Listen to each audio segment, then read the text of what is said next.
Hoy tenemos como invitado al doctor Óscar Ovalle, pediatra de la Universidad del Bosque, neonatólogo de la Universidad del Rosario, fellow de neonatología en la Universidad de Miami, neonatólogo de la Clínica La Colina y coordinador de neonatología de la Clínica Cobos Medical Center en Bogotá.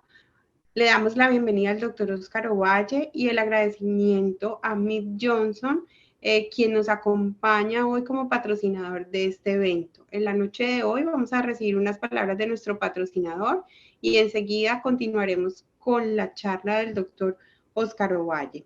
Bienvenidos a todos en la noche de hoy. Buenas noches, muy buenas noches para todos. Mi nombre es Javier Correa, yo soy representante de Mick Johnson en la ciudad de Cartagena. En nombre de Mick Johnson, queremos agradecer a la Sociedad de Pediatría Capítulo Bolívar por la invitación a participar en este Speaker Tour 2021. Mick Johnson es una compañía que se interesa y apoya la educación médica de todos los profesionales de salud en Colombia y a nivel del mundo. Queremos pues darle una vez más la bienvenida y esperamos que esta conferencia sea de su total interés y de máximo provecho. Muchas gracias una vez más. Bueno, adelante, doctor. Perfecto, entonces gracias Javier a ti por continuar apoyando nuestra educación continua. En la noche de hoy entonces vamos a recibir al doctor Óscar Ovalle dándole la bienvenida, esperando que pronto nos podamos ver de manera presencial y quizás disfrutando un sancocho trifásico, doctor. Bienvenido, le damos toda la palabra a usted en esta noche. Natalia, muchas gracias a ti por la presentación, por la invitación. Que también quería agradecerle al doctor Mauricio Guerrero como presidente y a toda la Junta de la Sociedad de Pediatría de Regional Bolívar. Gracias por la confianza en invitarme y espero que les guste mucho. Y también a Javier por permitirnos estar acá auspiciando este evento.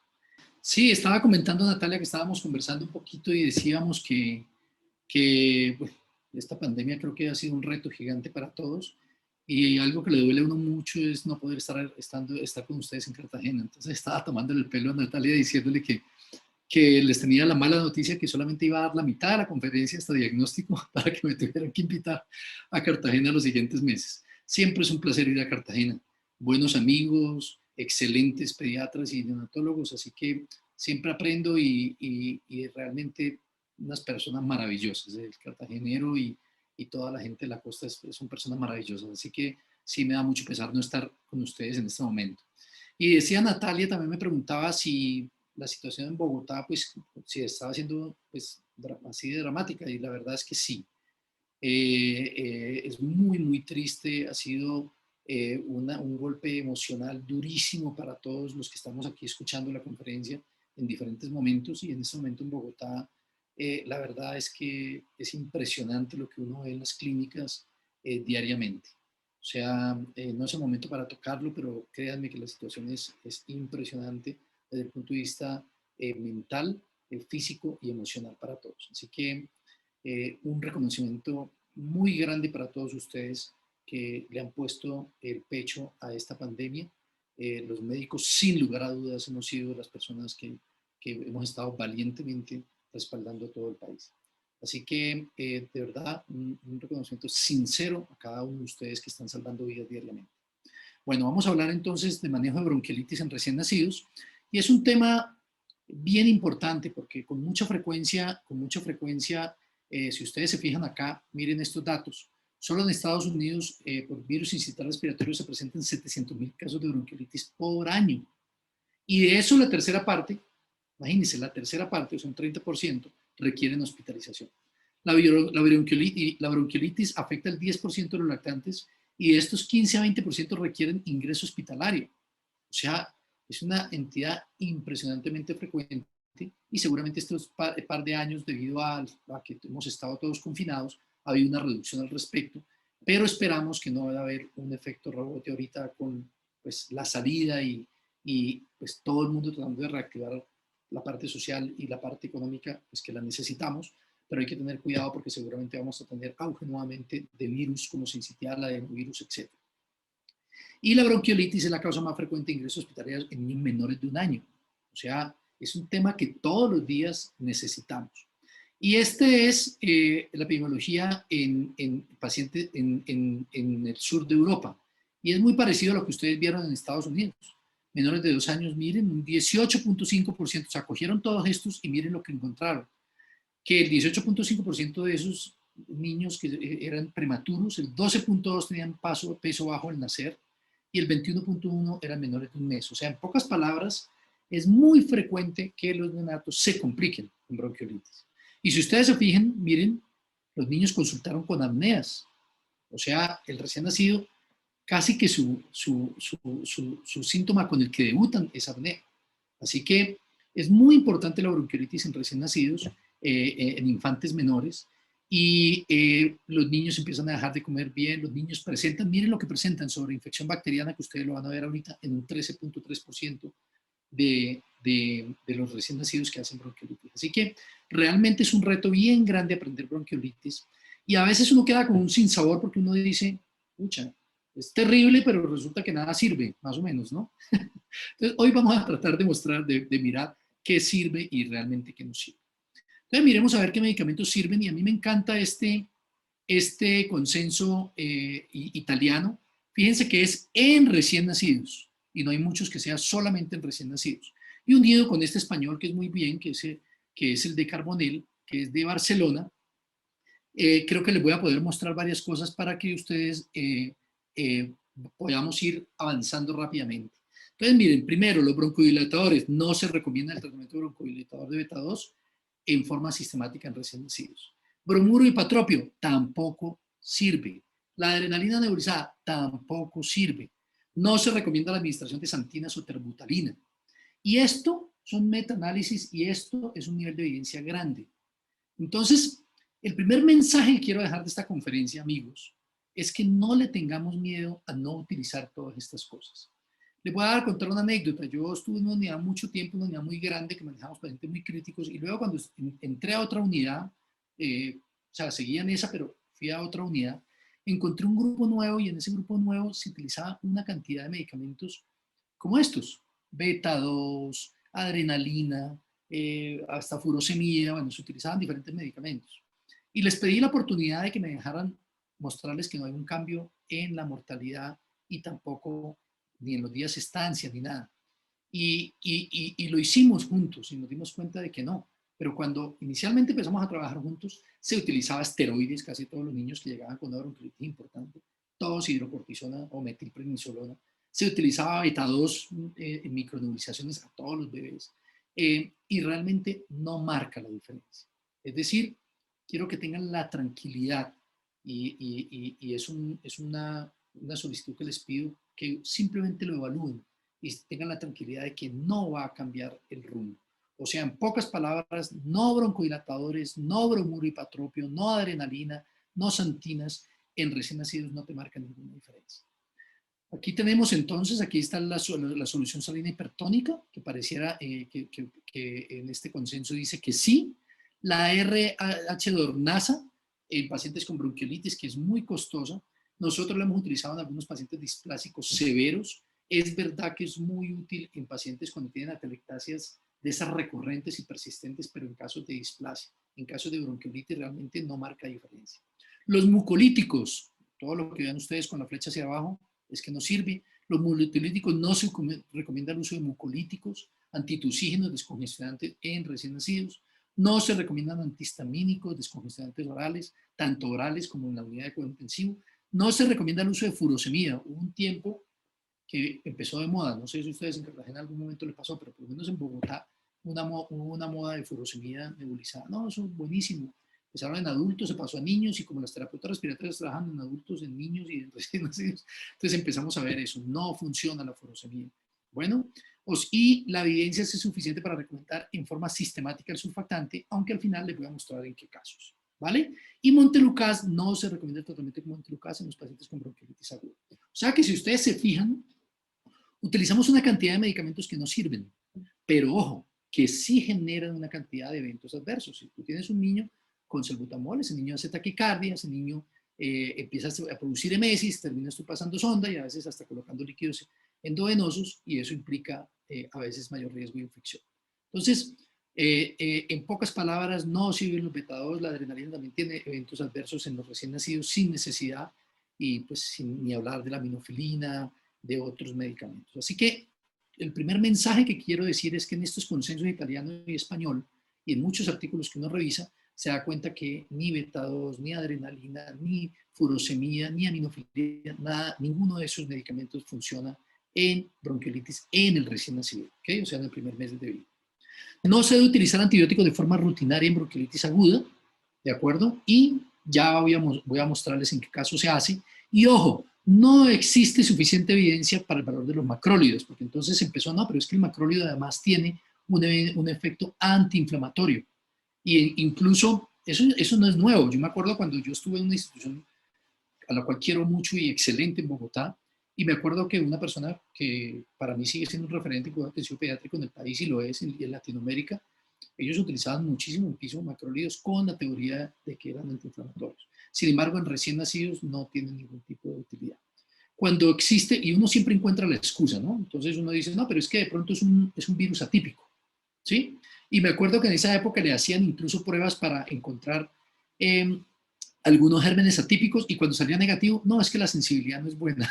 O sea, que, entonces, ¿para qué lo pidió? Pero en general siempre se encontraba una buena excusa para iniciar macrólidos. Y solamente el macrólido es un buen ejemplo de lo que nos pasa con todos los medicamentos. Pareciera como si uno debería ponerse el medicamento uno de pediatra en bronquiolitis, porque lo que está uno es sintiéndose estresado porque no le puede colocar nada al paciente. Entonces, póntelo tú, porque la verdad es que no funciona. Bueno, ojo con esto, importantísimo, cuando existe infección bacteriana, como en el caso de infección urinaria o otitis media, ahí sí debes utilizar tratamiento antibiótico, y ya van a ver ustedes en una diapositiva que les voy a presentar enseguida, que es bastante frecuente. En los pacientes con bronquiolitis aguda que requieren ventilación mecánica se encuentra un porcentaje importante de coinfección bacteriana, entonces en esos pacientes simplemente tienes que estar con los ojos abiertos. Y en estos son los pacientes que quiero que ustedes vean. Miren este estudio tan bonito. Es un artículo que se buscó básicamente el riesgo de infección en lactantes y en niños más grandecitos. Y se encontró una diferencia que pasaba de como el 9% al 13%, o sea, mucho más frecuente en los niños más pequeños. Y este artículo de acá, ¿cierto? Muestran también un porcentaje mucho más frecuente en pacientes febriles, O sea que en este que ustedes ven acá, un 13% de los pacientes hacían infección de vías urinarias cuando eran febriles, y en este artículo de acá había una diferencia entre los dos grupos de niños más pequeños y niños más grandes. Conclusión, ¿sí? Conclusión, cuando ustedes tengan un niño con bronquiolitis que les hace fiebre a ustedes por un virus, ustedes saben que es una bronquiolitis viral, y el niño les hace fiebre, siempre tómenle un parcial de orina y se van a tener sorpresas, porque van a encontrar que con relativa frecuencia en recién nacidos los niños con fiebre hacen, la causante de la fiebre es infección de vías urinarias. Bueno, entonces no lo olviden, y creo que las personas que hayan asistido acá y hayan sacrificado un poquito a la familia, con esto vale la pena, porque realmente nosotros lo hemos visto, y nosotros, ojo, no estoy hablando de bronquiolitis sin fiebre, estoy hablando de un paciente con bronquiolitis que te hace fiebre, y en ese niño siempre sospecha infección de vías urinarias. Entonces ustedes dirán, doctor, ¿pero para qué? Si de todas maneras le ponemos antibiótico, pues es muy diferente. Acuérdate que un medicamento de elección muy bueno, por ejemplo, puede ser aminoglucosa en infección de vías urinarias, en cambio no es muy bueno de pronto para el pulmón. Así que sí es importante saber de dónde es el foco. Muy bien, entonces fíjense que hasta ahora les he dicho que nos sirve. Y no solamente qué nos sirve, sino que qué te produce eventos negativos en el bebé, que es el problema.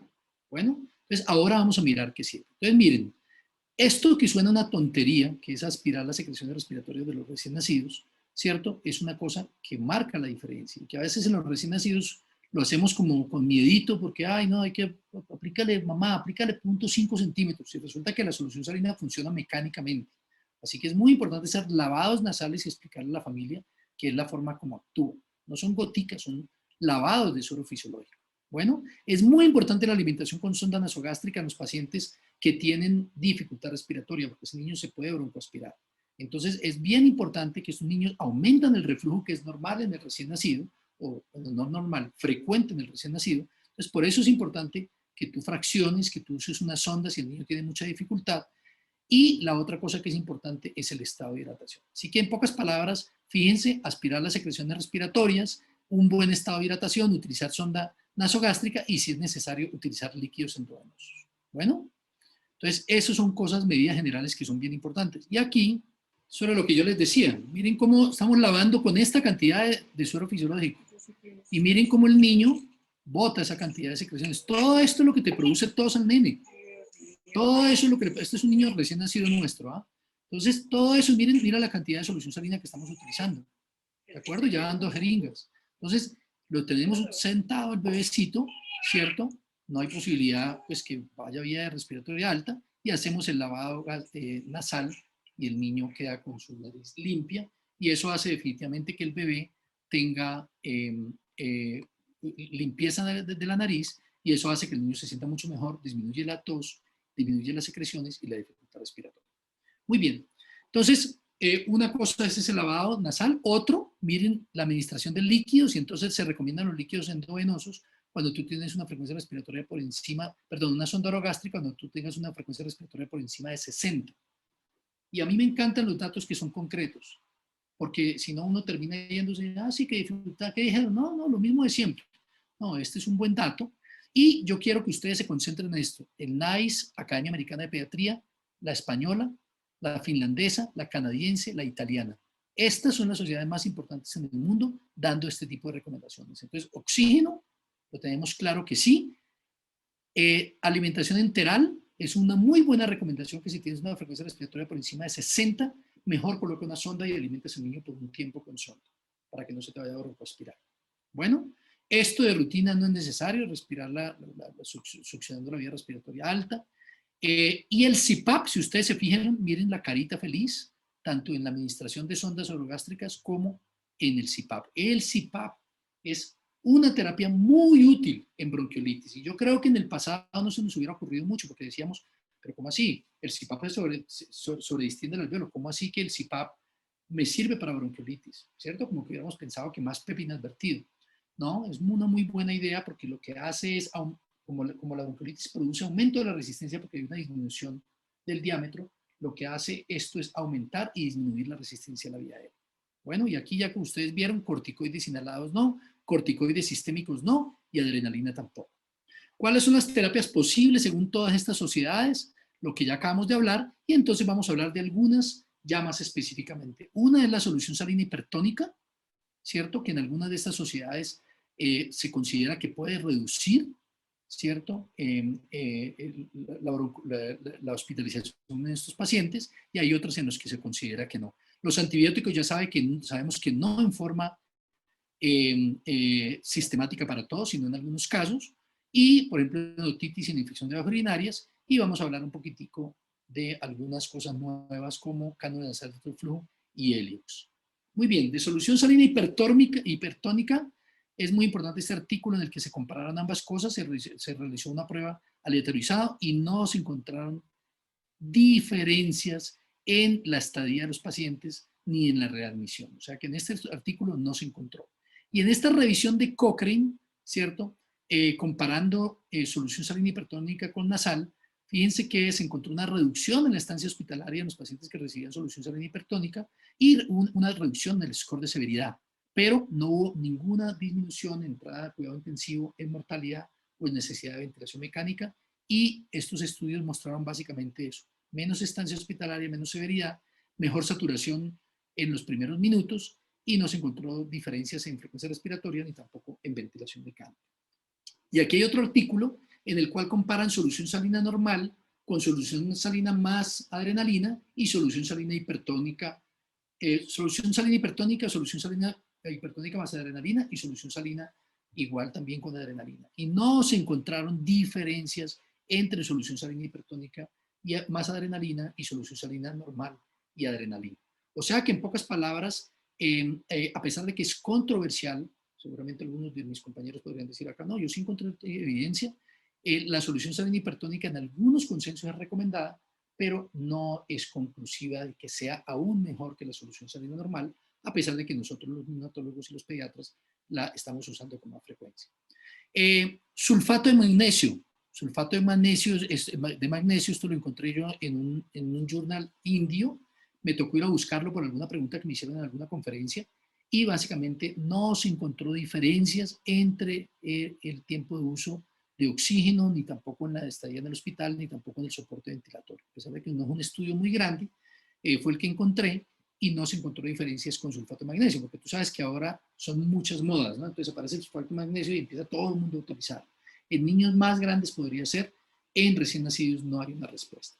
Muy bien, en ventilación mecánica, la ventilación no invasiva es la elección y es la que nos salva a los bebés. Así que, si ustedes se fijan, definitivamente la ventilación invasiva es el gold estándar para pacientes con bronquiolitis con dificultad respiratoria en recién nacidos.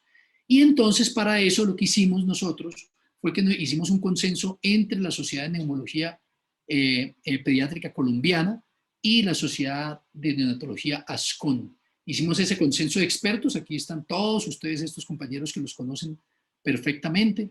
Yur era el presidente de la Sociedad Colombiana de Neumología Pediátrica cuando hicimos el consenso, que pues terminó hace poco, en marzo lo presentamos. Yo orgullosamente estaba liderando el grupo de nosotros, pero aquí están todos los compañeros que hicimos parte del consenso. Así que fue un consenso hermoso con epidemiólogos, neonatólogos y neumólogos pediatras, el cual yo pienso que es un consenso que podemos creer. Entonces, ¿se debería recomendar el uso de cánula nasal de alto flujo para el tratamiento de bronquiolitis en la unidad neonatal? Esa fue la pregunta en la que se encargó el consenso. Y entonces se hizo una búsqueda entonces, en todas estas plataformas que son las que usamos siempre, PubMed, Epistemónicos, Clinical Trials, bueno, todo esto, y básicamente después se seleccionaron los artículos, contábamos con epidemiólogos como Alejandro Colmenares, como María Eulalia, como Héctor, como Rani, bueno, un grupo espectacular, la verdad, y lo que se hicieron fue filtrar estos artículos, y la primera conclusión que tuvimos, para que todos vayan con mensajes claros a casa, es que habían varias escalas, pero esta era la escala que más a nivel mundial se tenía en cuenta. Entonces quisiera que la tengan en cuenta, la de Wood-Dunis es la escala más usada en los diferentes estudios mundiales. Así que si ustedes quieren tener una escala en su unidad o simplemente en su servicio de urgencias para niños pequeños, esta es una buena escala para tener en cuenta para objetivizar los pacientes con dificultad respiratoria en bronquiolitis, ¿vale? Entonces, primer mensaje importante de este consenso. Segundo, se cogieron todos los estudios aleatorizados comparativos y hubo una reducción significativa en el escalonamiento de soporte cuando utilizábamos cánulas de alto flujo.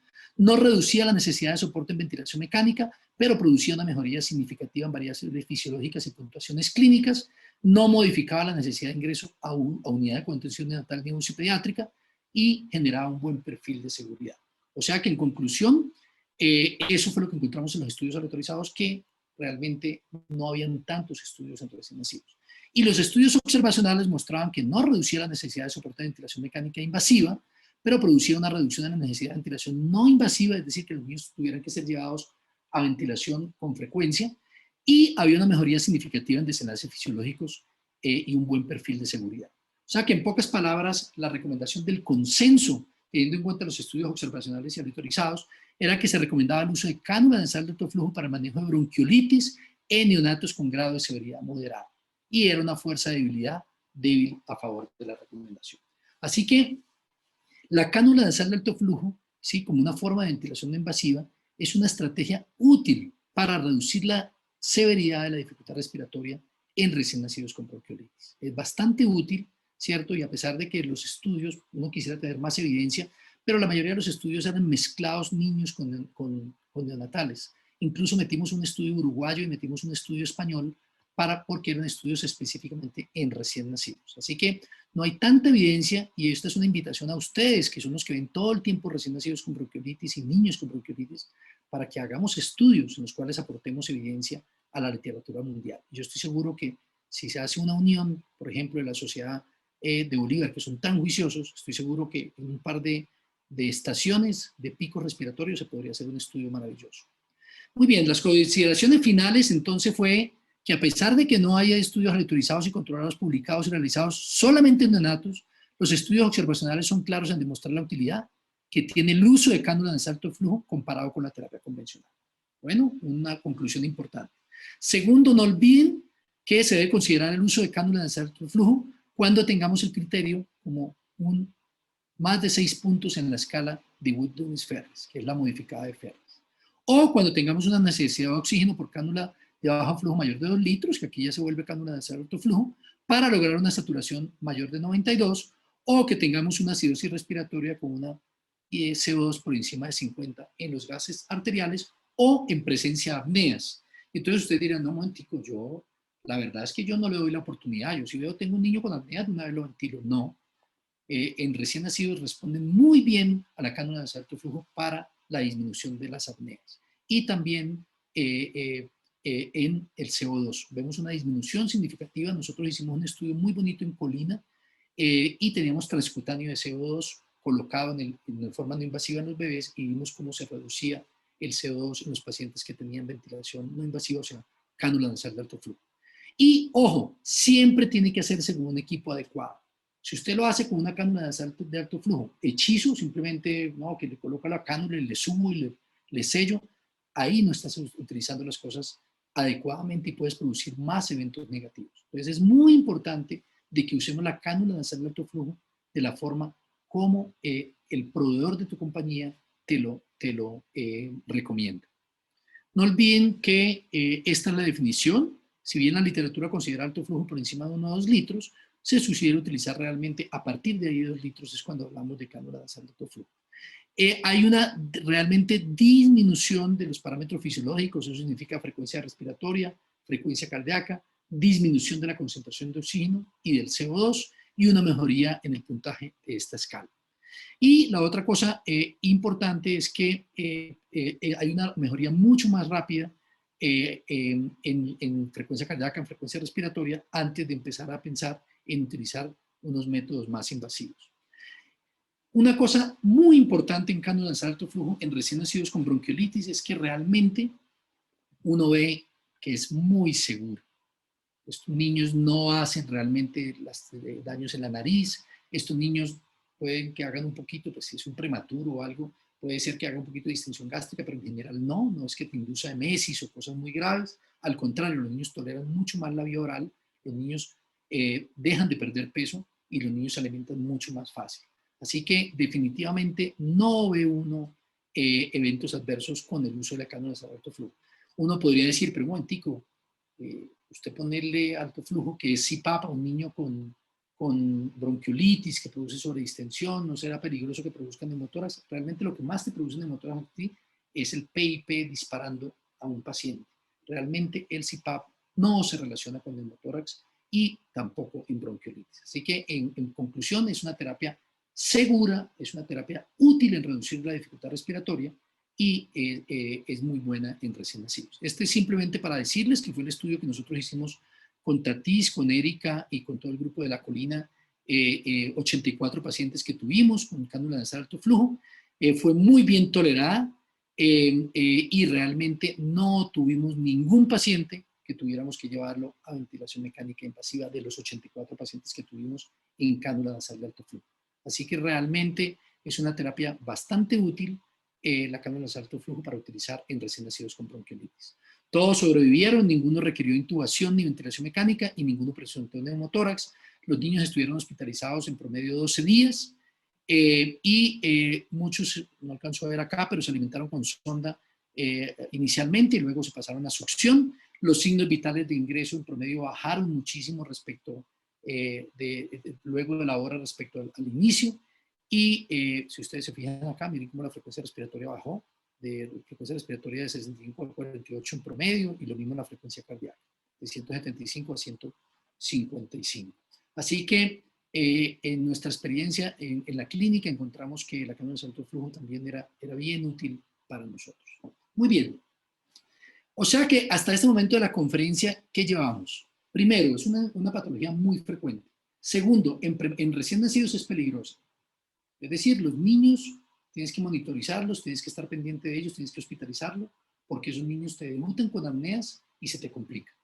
¿De acuerdo? Así que pilas con los recién nacidos con bronquiolitis.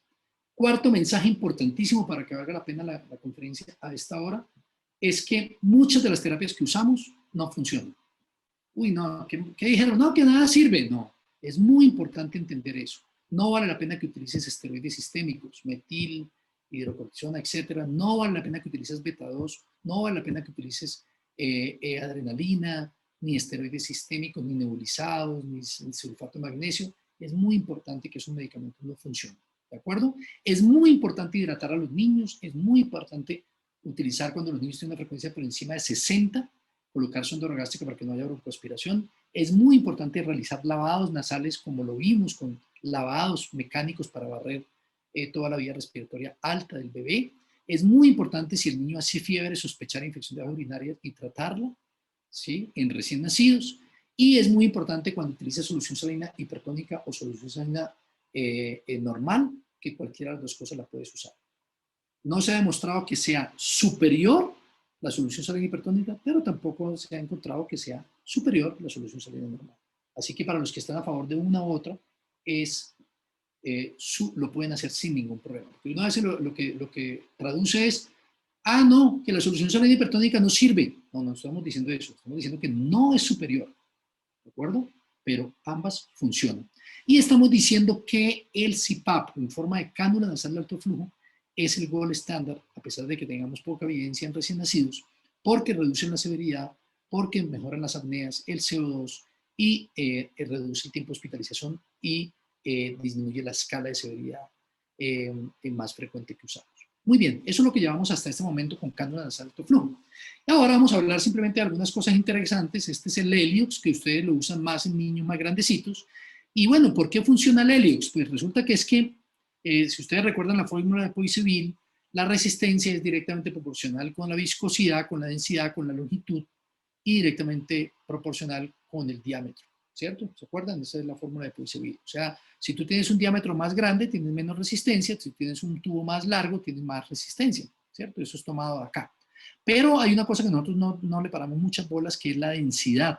Y la densidad es directamente proporcional a la resistencia. O sea, entre más denso sea algo, más resistencia te genera. Entonces, lo interesante del Heliox, simplemente, si ustedes se fijan, es que esta es la densidad del oxígeno y miren la densidad del Heliox. El oxígeno es de 1.42 y el Heliox es 0.4. O sea, mucho menor, es un séptimo del aire. Fluye 1.8 veces más rápido que el oxígeno. Si ustedes se fijan aquí en el coeficiente de difusión, fíjense cómo el oxígeno es este y este es el de Heliox. O sea, es mucho más rápido la difusión del CO2 con Heliox que con oxígeno. Y es mucho menor la densidad del Heliox que el del oxígeno. Así que disminuye la resistencia el Heliox definitivamente, y por eso pareciera que tuviera una utilidad, y en niños más grandes ustedes lo han utilizado con más frecuencia. Pero la primera pregunta en recién nacidos es, ¿es seguro? ¿Será que eso? Yo nunca había escuchado pues que usáramos Heliox en recién nacidos. Y la respuesta es este artículo de Pediatrics, en el cual utilizan Heliox en prematuros, ojo, ni siquiera niños a términos, en prematuros. Y se encontró que sí, miren, niños tan pequeños como 30 semanas, niños de 1.400 gramitos, y fueron 51 niños, y se comparó oxígeno con Heliox, y básicamente no hubo ningún problema en los desenlaces. O sea que el Heliox entregado en CPAP nasal es seguro y efectivo en reducir la necesidad de intubación en la primera semana de prematuros. Pero ojo, aquí no estamos hablando de eso. La única razón por la que traigo este artículo de Pediatrics, que es una muy buena revista, es para decirles que ya se ha utilizado incluso en prematuros y que es un medicamento seguro. Seguramente vamos a encontrar muchas utilidades en el futuro de Heliox. ¿De acuerdo? En este artículo que se encontró de Heliox en prematuros, se encontró que en el estudio BREATHE se mostró que el método de entrega de Heliox era muy importante. Es decir, si tú lo utilizas como una cánula de bajo flujo, no sirve para nada. Tienes que utilizarlo si lo utilizas como un CPAP o con una cánula nasal de alto flujo. No sirve utilizarlo como una cánula de bajo flujo. ¿De acuerdo? Y este es Heliox entregado en una cánula nasal de alto flujo. Mejora la oxigenación en lactantes pequeños con virus sincitial respiratorio. Este artículo de Journal de Pediatría. Y este que es de Cochrane, del Liet, en el cual se habla de terapia de inhalación de Heliox en bronquiolitis en infantes pequeños, y básicamente se encontró que se había una disminución del score respiratorio después de la primera hora de uso, ¿sí? Y segundo, había una disminución en la duración del tratamiento, ¿de acuerdo? O sea, esas dos variables se encontraron, pero desafortunadamente no se encontró una disminución en la ventilación mecánica en los pacientes con Helios. Así que en pocas palabras, el Helios es algo interesante, todavía no tenemos evidencia suficiente en recién nacidos, pero sabemos que es seguro, sabemos que en niños más grandes ha funcionado y que hay algunos artículos ya que nos sugieren que el Helios podría llegar a ser útil. Muy bien. Otra pregunta importante. ¿Será que le colocamos surfactante a los niños con bronquiolitis? ¿Sirve? ¿No sirve eso? Y entonces simplemente me gustó este artículo que básicamente, miren, Journal of Pediatrics, que es un excelente artículo, revista, perdón, y se cogieron recién nacidos y lo que se hicieron fue compararle si habían una diferencia entre, la cantidad de surfactante y de cuerpos laminares, ¿cierto?, en los pacientes con bronquiolitis comparado con los que no tenían bronquiolitis. Eso fue básicamente lo que se hizo, ¿sí? Comparando los que tenían bronquiolitis versus los que no tenían bronquiolitis. Y lo que se encontró, si ustedes se fijan, es que en los pacientes que tenían bronquiolitis tenían mucho menor surfactante útil, o sea, sus cuerpos laminares eran mucho menor. O sea que parecía definitivamente que los pacientes que tenían bronquiolitis podían tener algo de déficit de surfactante. Entonces ustedes dirán, bueno, o sea que usted lo que trata de decirnos es que a partir de ese momento tenemos que utilizar surfactante en los pacientes con bronquiolitis. No. Lo que estoy diciendo es que si usted tiene un paciente, ¿cierto?, con una neumonía, o sea, un SDRA por un virus, ya sea sincitial respiratorio, adenovirus o cualquiera, eso le consumen surfactante y por ser un SDRA, ya no un déficit primario de surfactante como membrana de Lima, sino uno como si fuera bacteria, por ejemplo, o como si fuera meconio, en este caso viral, ¿cierto? Hay consumo de surfactante. Tres mensajes importantes. Uno, definitivamente hay déficit en el SDRA viral. Segundo, si usted le coloca surfactante le va a funcionar, ¿sí? Pero ojo, es mientras gana tiempo. Porque si usted no recluta bien el pulmón, ese paciente con un SDRA que seguramente está ventilado, intubado, ese paciente se va a volver a consumir el surfactante por parte del virus. Así que en pocas palabras, usted tiene que ganar tiempo con el surfactante, pero tiene que reclutarlo con el ventilador porque se lo va a volver a consumir. O sea que, en pocas palabras, mensaje clarísimo, hay demostrado que no en bronquiolitis por sobredistensión, sino en un SDRA viral, hay consumo surfactante, usted podría servirle el surfactante, pero tiene que combinarlo con un buen reclutamiento pulmonar, porque si no, se va a consumir 2 o 3, 4 dosis y no le va a servir para nada. Muy bien. ¿Qué podemos hacer si estamos en esta época de COVID? Tenemos que hablar algunos minutos de COVID, básicamente antes de terminar la conferencia. Entonces, la primera cosa es que usted en COVID, igual que en bronquiolitis no COVID, el tratamiento de elección es ventilación no invasiva. Es muy importante eso. Entonces ustedes dirán, pero eso ya está demostrado. Sí, no tenemos por qué cambiar de que todos los niños con bronquiolitis por COVID tenemos que intubarlos. Usted le tiene que dar la oportunidad en ventilación no invasiva y este artículo que está aquí lo demuestra. Y este es el consenso que se hizo americano en el cual se demostró eso. Entonces no olviden que en COVID, en pacientes con bronquiolitis, la ventilación no invasiva sigue siendo la estrategia de elección. Entonces es seguro utilizar ventilación no invasiva en los pacientes con sospecha de diagnóstico confirmado con COVID-19 que tengan soporte ventilatorio. Es muy importante eso, ¿sí? Y es importante que la ventilación no invasiva la podemos dar en fórmula de cánula de alto flujo. Déjenme contarles, colegas, que hemos tenido nosotros el año pasado más de 18 pacientes en la unidad y ahorita este año nuevamente hemos tenido más de ya 9 pacientes que hemos tenido con COVID en la unidad y los pacientes que hacen componente respiratorio les va muy bien con la ventilación no invasiva. Hay incluso un paciente que estuvo varios pacientes que estuvieron mal con cánulas de alto flujo, pero nunca fue necesario pasarlo a ventilación invasiva. Así que siempre, gracias a Dios, en los recién nacidos no es tan dramática el curso y la ventilación no invasiva en forma de cánulas de alto flujo, el 100%, por lo menos en la experiencia nuestra de los pacientes, salen adelante. La pieza en T. Entonces, cuando tú tengas que reanimar un paciente, ¿cierto? Porque llegó de la casa con bronquiolitis o lo que sea, y ese es un paciente COVID, uno dirá, ¿será que le doy o no le doy ventilación con presión positiva? Me va a botar todos los aerosoles. Entonces, ojo con este artículo, porque dice que no hay ningún problema de utilizar la pieza en T. Es decir, tú sí puedes dar ventilación con presión positiva en neonatos. Es la forma preferida y no te produce una dispersión más de 1.5 o 1.8 centímetros. O sea, esto. O sea que tú no vas a estar contaminado en un paciente de 3 kilos, no vas a estar contaminado dando ventilación con presión positiva en un paciente que le estés dando ventilación no invasiva porque esté haciendo apneas, por ejemplo, por COVID. Obviamente estás con todo tu equipo de protección personal, pero lo que quiero que estén tranquilos es que no se encontró que la dispersión sea mayor de esto. O sea, es un método seguro utilizar ventilación no invasiva ventilación con presión positiva en pacientes con bronquiolitis con COVID. Y acá simplemente, en caso de que requiriese ventilación con presión positiva, se debe utilizar la pieza en T, ¿cierto? Y también se debe utilizar un filtro antimicrobiano. Entonces aquí explico yo un poquito en este video, no sé si por tiempo, si me tienen paciencia, pero me parece importante para ustedes, si hay filtros neonatales, estos son los filtros de adultos, ¿cierto? Filtros de adultos, y son los que se colocan en el ventilador.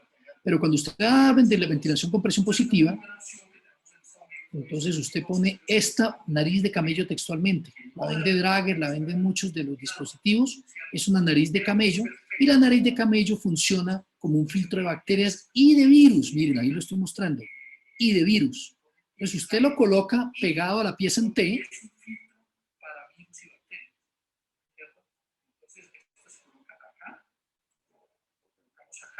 Le coloca la mascarita y le estás dando tu ventilación con presión positiva con el Neopuff al bebé. No valen nada, son realmente muy económicos y tú estás protegiéndote para que no te saque por acá todo el virus y te contamines de COVID. O sea que es muy importante. En menores de 2 kilos, de 1 kilo, perdón, sí no es necesario utilizar el filtro porque te puede producir retención de CO2, porque el filtro te puede ocupar un gran espacio muerto. Bueno, muy bien. ¿Qué intervención tienen que tener ustedes temor?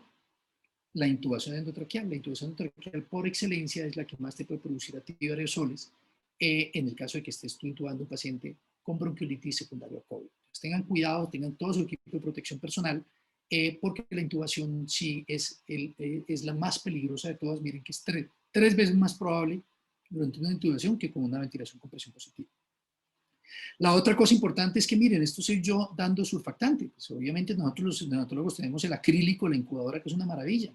Pues simplemente tú a través de las ventanas puedes intubar al paciente y a través de las ventanas puedes colocar el surfactante. O sea, tú puedes intubar al paciente a través del acrílico, la incubadora, y entonces te estás protegiendo. Así que esa es otra cosa importante. La otra cosa importante es que en niños grandes ustedes utilizan la secuencia de intubación rápida, que es sedar al niño, relajarlo y después intubar. En recién nacidos se ha encontrado que producen más daño, más episodios de hipoxia y que no se debe realizar. Así que no usen secuencia de intubación rápida en recién nacidos. El tubo endotraqueal que ustedes utilizan en niños más grandes, que es con neumotaponador, no se debe utilizar en recién nacidos y este artículo de acá lo demuestra, ¿sí? Y simplemente la intubación se debe hacer por una persona de experiencia sin neumotaponador incluido en COVID. ¿De acuerdo? Y ya para terminar, y muchísimas gracias por la paciencia, espero que les haya gustado. Discúlpenme que lo hice un poco rápido, pero pues creo que eran muchos puntos a tocar y espero que hayan quedado con mensajes muy claros. Estos son 3 artículos bien bonitos que no quiero aburrirlos, solamente les voy a mostrar las conclusiones, en los cuales dicen que la hidroxicloroquina prolonga el QT, la citromicina prolonga el QT, o sea, no solamente no sirven en recién nacidos para COVID, sino que son peligrosos. Estos antivirales no sirven, el retroviral tampoco sirve, se utiliza, en los estudios mostraron 41 niños, pero solamente 2 eran recién nacidos, y la inmunoglobulina realmente se usa en forma anecdótica, en las cuales en reportes de casos he mostrado que puede ser útil. Y este artículo que me pareció bien bonito, que es de ahorita, básicamente muestra algunos tips importantes y te dicen estas cosas chéveres. Primero, que los recién nacidos que tengan una bronquiolitis por COVID tienen que tener un monitoreo estricto, que la estrategia de elección de la ventilación no invasiva con cánulas de alto flujo, que no debemos utilizar antibióticos empíricos solamente cuando tenga demostración de que tengo una infección bacteriana, que si voy a utilizar surfactante, ventilación de alta frecuencia, óxido nítrico, lo uso si tengo SDRA, creo que eso quedó claro, que los esteroides prenatales, que es muy interesante porque se está hablando de que utilicemos esteroides prenatales en mamás que son COVID, realmente es controversial. Tú podrías utilizarlo en mayores de 34 semanas para reducir dificultad respiratoria. La verdad es que nosotros, ahorita tengo hospitalizado a un niño en la unidad y una mamá COVID positiva, y el bebé nació, la verdad, deprimido y requirió CPAP después. Así que es interesante, pero es controversial. Que la protección en aerosoles, no olviden, por ejemplo, en intubación es importante, que no hay evidencia de estos antirretrovirales y que en caso de que usted por alguna razón decida utilizar inmunoglobulina, puede utilizar 1 gramo por kilo día por 2 días o 400 miligramos por kilo día por 5 días. Y cuando da usted egreso a estos pacientes, que uno dice, oiga, no sé, bueno, cuando hay una resolución de la dificultad respiratoria o la fiebre, 3 a 5 días después. A mí me gusta que le den unos tips así claros. No importa si hay evidencia suficiente, pero por lo menos tengo un número de dónde reportarlo. Y luego de 2 hisopados negativos con 48 horas de diferencia. Bueno, así que eso es el criterio de egreso y espero que les sirva porque me pareció que es un tip bien importante. Así que muchas gracias, espero que les haya servido y quisiera despedirme diciendo que Silvia fue una mujer maravillosa, una mujer increíble, una persona con la que fue un honor y un placer trabajar tantos años. Silvia García era una ejecutiva de la compañía Mead Johnson y es una persona que nos generaba un placer gigante trabajar por muchas razones, pero habían 3 que quisiera dejar en este momento en forma muy especial en su memoria. La primera es que siempre respetó el criterio médico. Yo nunca me acuerdo que Silvia me hubiera dicho, oye, ¿por qué no hablas un poquito más de esto? Oye, no, mejor esto. Nunca. Yo podía durar 120 minutos hablando de lactancia materna y hablando 5 minutos de una fórmula y Silvia no le ponía reparo. Era una persona ética, una persona respetuosa de los pediatras, ¿cierto? Y una persona que estaba convencida que la educación continuada ayudaba a salvar vidas y que su compañía le había permitido a ella apoyarnos para hacerlo. Así que la verdad es que quisiera hacerle a Silvia en este momento un corto homenaje acerca de la maravillosa mujer que fue, la maravillosa ejecutiva que fue, y solamente despedirme diciéndoles que esta foto de alguna forma me recuerda a Silvia porque siempre fue una persona, si suene juego de palabras, con la que yo nunca pude saber qué le brillaba más, si los ojos, la sonrisa o el corazón. Muchas gracias.